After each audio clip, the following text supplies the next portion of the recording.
Hello friends, arm forces में regular base पे promotions होते हैं जो एक सिस्टमैटिक प्रोसीजर है जिसके लिए एक करेक्ट सिस्टम फॉलो होता है। आज के इस वीडियो में हम सीखेंगे कि इंडियन आर्मी में कैसे प्रमोशंस होते हैं। फ्रेंड्स, कमीशनिंग से पहले कैडेट की ट्रेनिंग होती है, उसके बाद कैडेट ऑफिसर्स बनता है और लेफ्टिनेंट के पोस्ट पे कमीशन होता है। अपनी 2 साल की सर्विस के बाद लेफ्टिनेंट का प्रमोशन कैप्टन रैंक पर होता है और मेजर रैंक पे प्रमोशन टोटल 6 साल सर्विस करने पे मिलता है और टोटल 13 साल सर्विस के बाद मेजर को लेफ्टिनेंट कर्नल रैंक पे प्रमोशन मिलता है।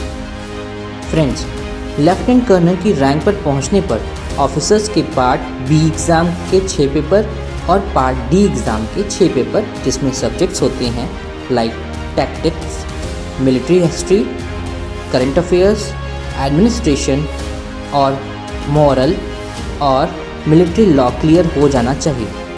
इसके अलावा लेफ्टिनेंट कर्नल के सर्विस तक ऑफिसर्स के कुछ कोर्सेज किए होने चाहिए, जैसे young officer course.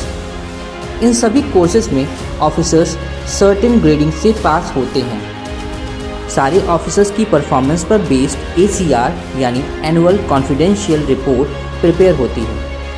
Friends, colonel और फर्दर रैंक पे प्रमोशन टाइम बाउंड नहीं होता है, यह प्रमोशन परफॉर्मेंस बेस्ड होता है। These promotions are as per yearly batch wise consideration by selection board under the aegis of military secretary branch based on number of vacancies and order of merit। यह officers की merit कई exams and courses जैसे defence service staff college, senior command course, higher command, higher management course और national defence college course से बनती है।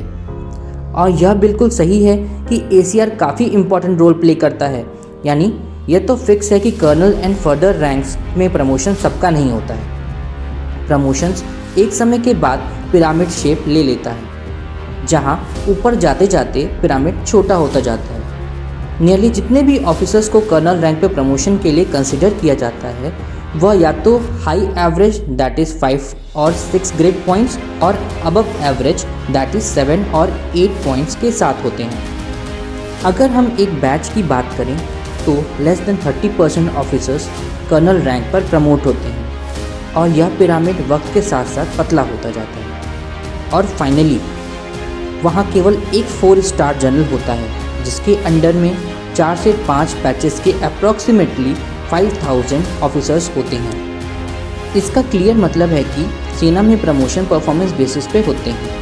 अगर आपको आगे बढ़ना है तो आपको परफॉर्मर और कॉम्पिटिटिव दोनों ही होना होगा।